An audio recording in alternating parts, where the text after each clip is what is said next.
Howdy everyone. So it is cold February day out there, the wind's blowing.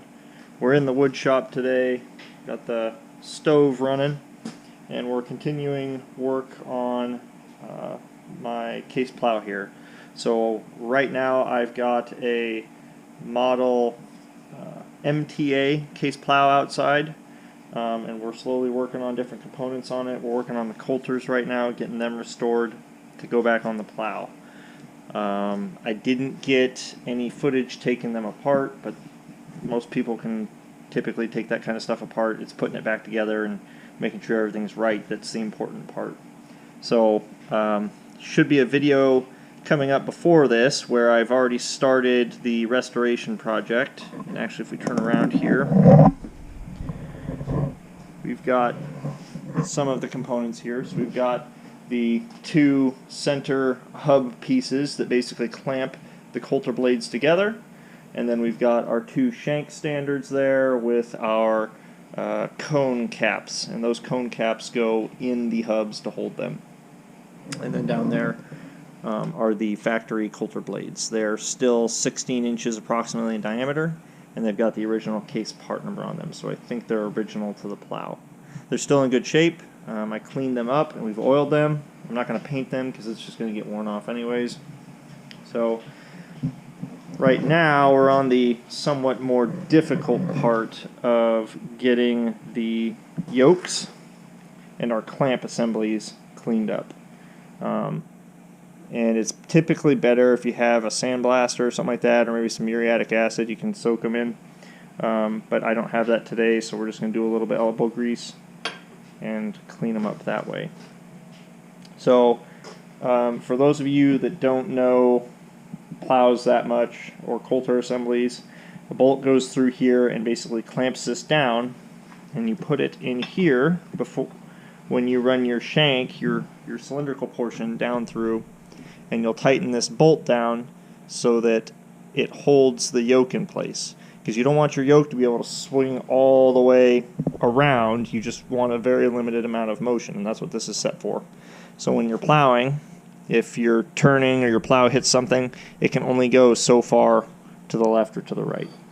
So for this set of Coulters, I'm reusing the original components because they're not bad.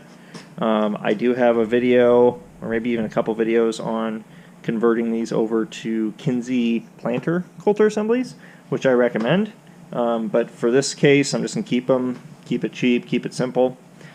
These are 1/2-inch holes. If we were doing a Kinsey assembly, we'd be drilling these out to 5/8 because a Kinsey uses 5/8. So, and then this one did not come with a set of jointers on it. So what I'm going to do is put these on my semi-mount plow because I don't normally need jointers on there. And then we'll put the semi-mount plow Coulters with their jointers on the MTA. So, and if you don't know what jointers are basically a little plow moldboard that goes and sits right next to the Coulter blade down here and flips over a little bit of dirt before the actual main plow assembly hits it. And it just makes a nicer job of plowing in regards to the finished work. Now, if you got a lot of trash and things out there, a lot of plant residue, it's going to plug things up. So a lot of people just took them off and threw them in the scrap pile.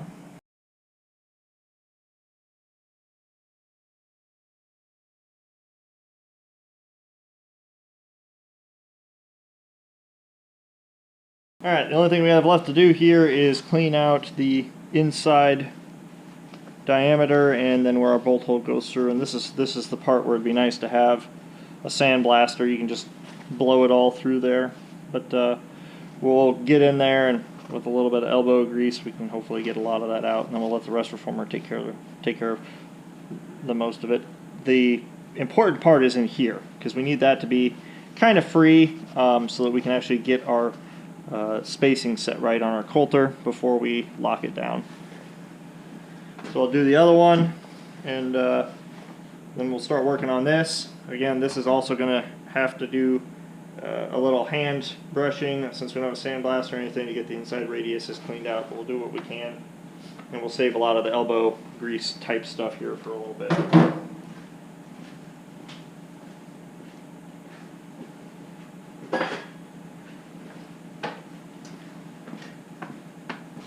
one thing that's nice on a plow, most people haven't used their plows in a long time. Most people don't want to replace the bolts and stuff on it.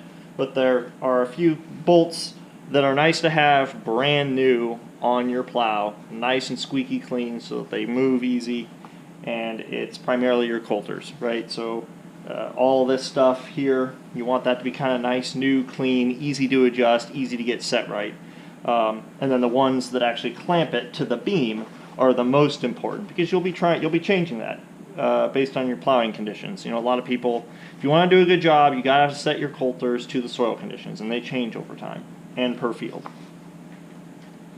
So that's the takeaway for me. If you're going to be restoring one of these, at the very least, get your Coulter brackets, your bolts and whatnot cleaned up or brand new so that they're easy to use in the future. Likewise, if you're using a mounted plow, for God's sakes, clean up your leveling crank threads.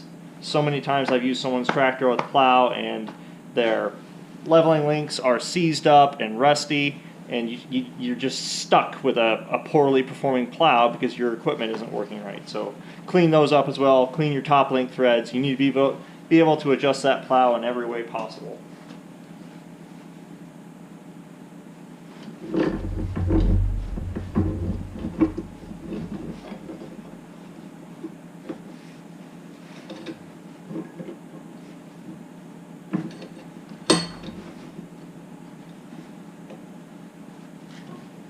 Don't over tighten these. These parts specifically are cast pieces. These ones, are welded, regular steel. These are cast, and I believe they're cast. Almost positive they're cast, and they will shatter if you really lay into them. When you get these all done and cleaned up and on the plow, I also recommend getting like an oiler bottle and drizzling a little bit of oil down around these so they can seep down, because you want to make sure they're nice and well oiled and freed up so that they're always working like they're supposed to.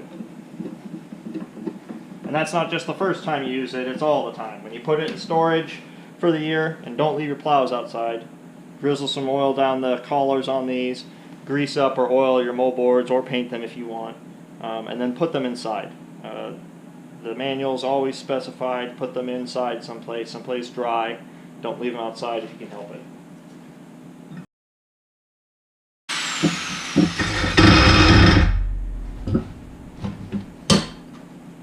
I don't know if you can see it on there. I'm not sure if that's a casting defect or if something happened. Looks like there's thread marks on there. Yeah, it looks like it got wore through somehow. I'm not really sure what's going on with that.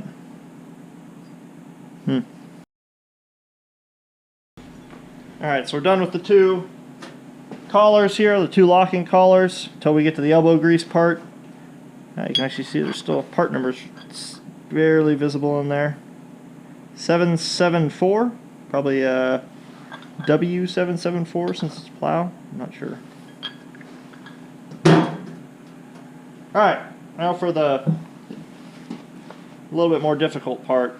My angle grinder head is not going to be able to get in here on these. I can get some of it, but we'll get the outsides, and then we're going to have to come in and get the elbow grease on this one too, so that's going to be the fun part here later on. But we'll get everything we can on the outside.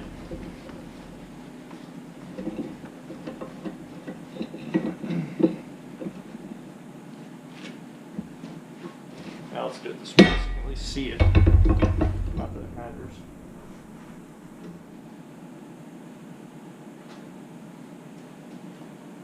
And these are not really cast pieces. You can actually see here they must have a jig, or had a jig, at the factory, and they would stick weld all these together.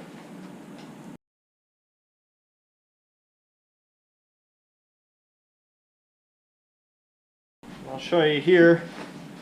Like I said, my angle grinder makes it about 2/3 of the way down, so we're going to have to get in there with Mr. Wire Brush and brush its teeth for the rest of the way.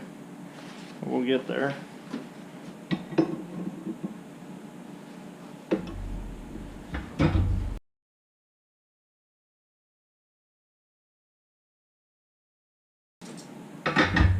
And like I said earlier on, the yokes here, the holes on the ends, those are 1/2 inch.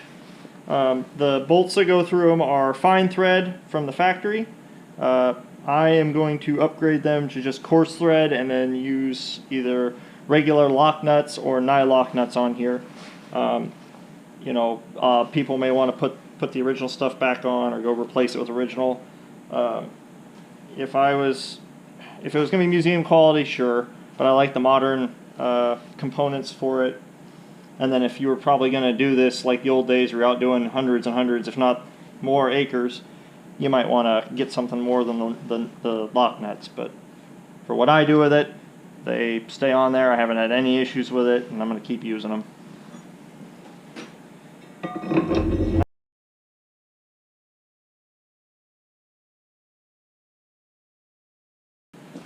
Again, if you guys have a sandblaster, I would definitely recommend using it on these because it'll save you a little bit of time.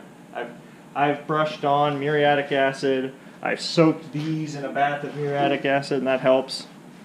I just don't really want to do that today.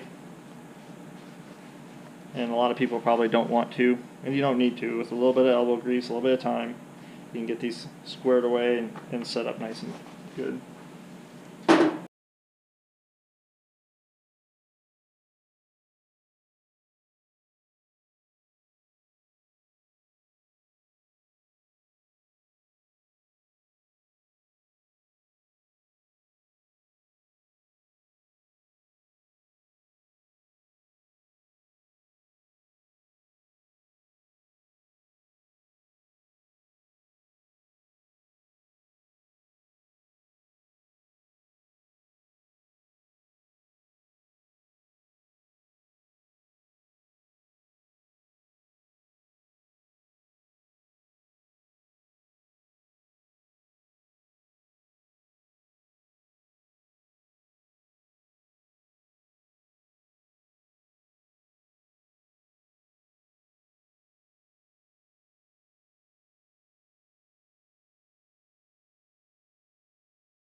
So the shop's a little messy. Let's forgive me on that. But over here are the other pieces that we're working on. They've got their flat black paint coat on top, and they're drying. So we're going to come over here on our Hancock seed box, or whatever it is, and put some rust reformer on them.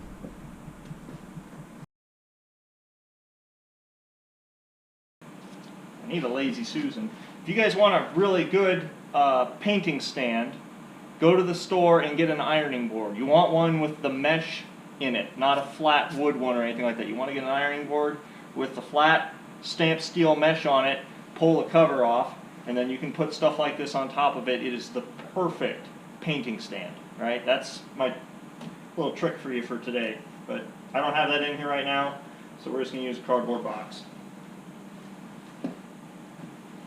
Again, we're using rust reformer, get a lot of the residual rust converted over, and then we'll hit it with traditional paint.